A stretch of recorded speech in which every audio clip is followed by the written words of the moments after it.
Normal weeks format is not what we're doing this week, first and foremost. So many of you have reached out and said, are you going to do the same things that you used to do? And the same things that we do are, so let me just go ahead and lay out the format for you. This coming Sunday, actually, we will have Late Kick Live, Sunday night, same time as always, 8 Eastern, 7 Central. I will release our first of 5 weekly plays against the number, and I'll do that on Sunday. It's the game we feel best about. It's the game that jumps off the screen to us. I'll release that on Sunday. I will release our final 4, which equals 5 in total. We like to call it the Ramen Noodle Express. Namely, we're trying to keep you from having to eat ramen noodles with the plays that we give you, and so that totals 5 every week. Those usually come on Thursday. The last 4 usually come on Thursday, but if I got something that I feel like we need to move on, I may call an audible and give you a couple of them on Tuesday. So basically, you need to watch every show during the week. Now, I'm not going to move on any games this week because we have a very abbreviated schedule, and these numbers have been out too long, so I don't really think there's a ton of value out there. I will tell you where I lean in these 3 games, though. So if you are so inclined and that money is burning a hole in your pocket, here you go. Georgia Tech at Florida State. Fascinated by this one. Very interested to watch Georgia Tech in general. That is my #1 sleeping giant program. Not necessarily in 2020, but in general. Love the depth chart approach, by the way, that Jeff Collins has taken. He calls it ATL. Marketing genius here. It's called above the line, ATL. No depth chart, no 1s and 2s and 3s. There's just a line, and if you're good enough, if we trust you to put you on the field, then you're above the line, and you could play at any moment. In reality, there's probably still a depth chart. You just don't get to see it if you are writing for the, Orlando Sentinel, shall we say. So, what about this thing? I mean, they can't be any worse. They were 127th were the Yellow Jackets in total offense last year. Mike Norvell's offense. Now, I was doing a lot of reading about Florida State leading up to this one. I'm really fascinated about how they're going to handle running back in this game and this season in general. Because, like a lot of people have pointed out, and they're right, at least on paper, it doesn't look like they have the raw talent at Florida State at running back that they normally have. They got Corbin, the transfer from Texas A&M, and they got LaDamian Webb, who came from JUCO. And I think he's really counting on those guys to be ultra versatile. He's counting on them to be physical enough, but he's also counting on them to be able to flex out of the backfield. I think they are very much hinge parts of this offense this year.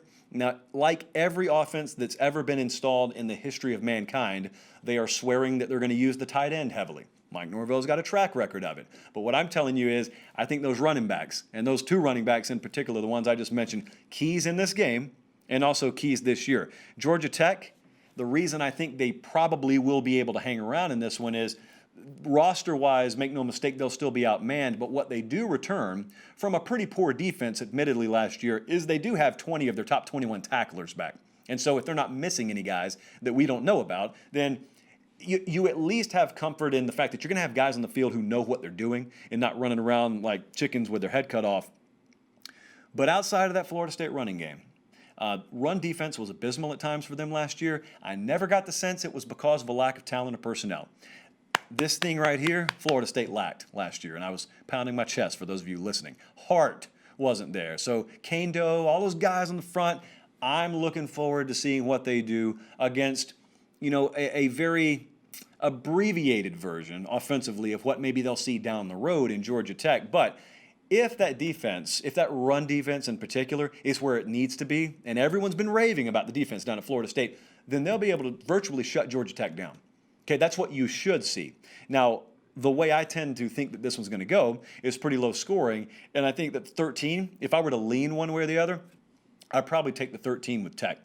Probably a little bit undervalued, a little bit underpriced on the market right now, Georgia Tech. The next one that I think a lot of people have pointed out as the dark horse game, so much so that it's not a dark horse game anymore, is Louisiana Lafayette at Iowa State. My Cyclones. So bias alert here. I got a rooting interest, but I also love Billy Napier. So maybe not.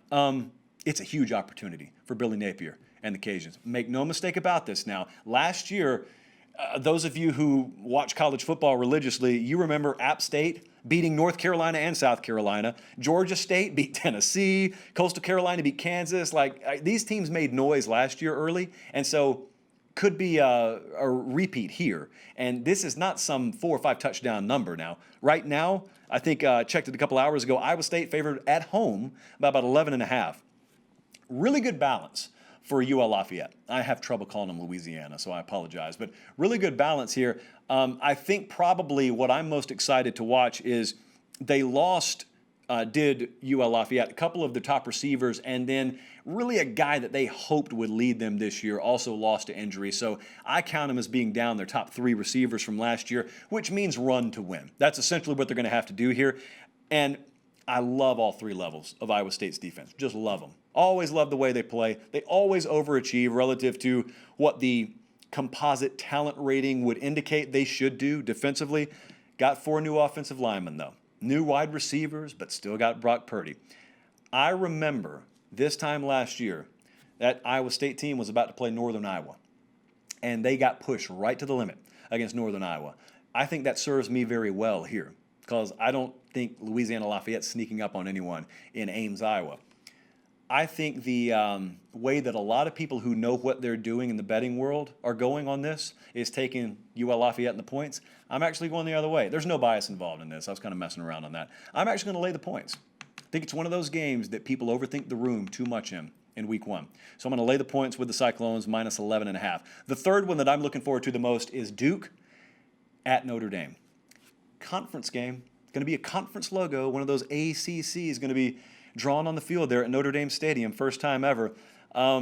There's been so much roster turnover at Duke. I don't know how much you guys have paid attention to this, but we're just paid to sit around and read about it all day. Man, I don't. It's only like a 45-minute show, so I don't have time to go down the list of all the turnover. Not just roster, their coaching staff's turned over. Cutcliffe just said, "Give it to me," and he's just offensive coordinator now, so he's the one calling plays again.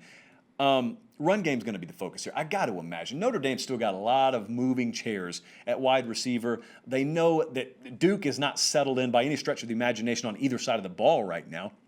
And so I really envision this one going probably the direction where, you do enough in your passing game, but really, there have been some surprise additions or really surprise names of starters at running back that have garnered a lot of attention in Notre Dame circles. And really, I think they want to showcase that run game in week 1. Impose your will, lean on someone, do whatever you want to call it.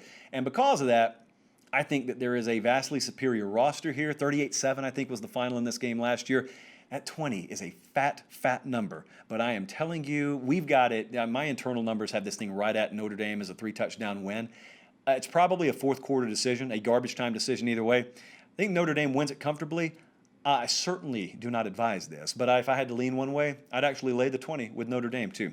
So the leans here, and I want to stress the word lean, were Georgia Tech plus 13, Iowa State minus 11.5, and Notre Dame minus 20. We will have official plays, stress the word official, next week, starting next week.